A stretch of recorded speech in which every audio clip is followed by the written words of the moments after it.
friends, Sarah here with Boho Stitchery, and it is Monday, so it's time for Making Knit Monday. So if you want to learn how to knit, grab some needles and some yarn and join me for Making It Monday. Hey guys, welcome back to my channel. Thank you for stopping by for another episode of Making It Monday. Today I'm going to teach you guys how to do the Chinese wave stitch. As you can see on your screens here, I've typed up the pattern. It is a relatively simple pattern. It's a 4-row repeat, and I forgot to put on here, but it is worked over a odd number of stitches. So you'll just need to cast on any odd number of stitches to do this. And you guys can go ahead and keep this for your future reference or as a screenshot.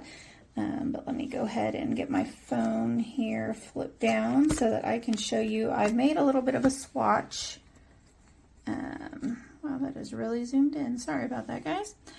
So I've made a swatch here. I've done probably 2 or 3 repeats of the 4-row pattern. And this bright, vibrant magenta, I think is what it's called, pink from Big Twist. So let's go ahead and jump in and get started.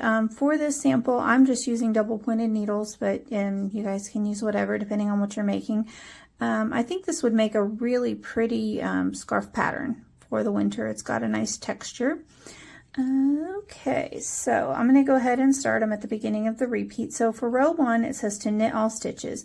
Now I'm not going to knit all these stitches on camera because at this point, if you guys have been following me for a while, you know how to do the basic knit stitch. So go ahead in your first row, just knit across, and I'll be back with you guys in a moment. Okay guys, so I have knit my first row of the repeat, so just knit all the way across. For row 2, you're going to turn your work. And this will be your wrong side row. So we're going to start off with a knit stitch, which in this case, I'm going to slip my first stitch. Normally I slip my last stitch, but for this pattern, I've kind of mixed it up. So you're going to knit or slip your first stitch, whichever you prefer. Then you're going to slip your second stitch. Now refresher, just to slip, all you do is slide it literally from your left needle to your right needle. And then you're going to repeat that process. So knit 1, slip 1, knit 1, slip 1. And we're going to do this all the way across the row, and I think I've only casted on 21 stitches, so I'll just go ahead and do this all the way across on camera.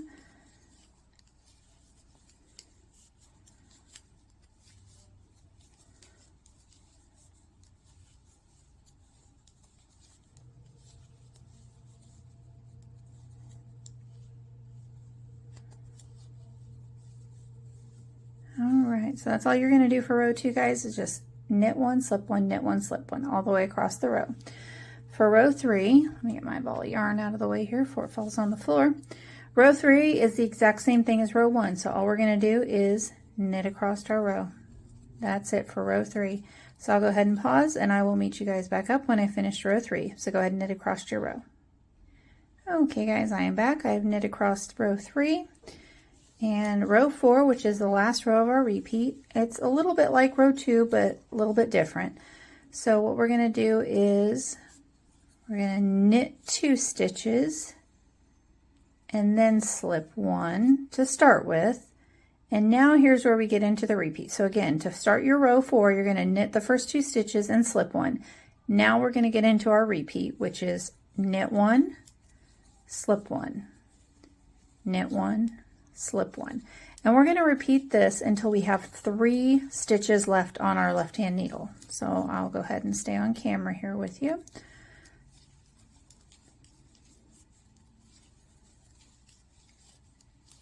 Knit 1, slip 1, knit 1. Okay, so now I see we have 3 stitches left.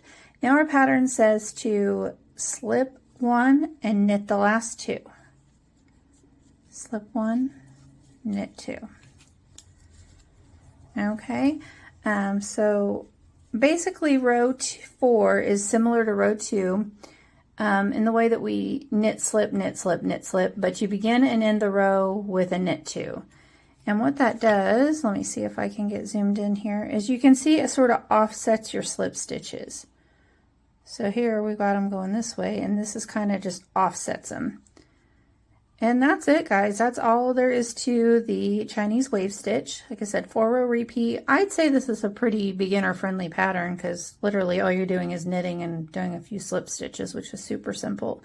So I hope you found this video helpful. If you haven't already, please hit that subscribe button. And I am here for you guys every Monday. So I will see you guys next week. Thanks. Talk to you later. Bye.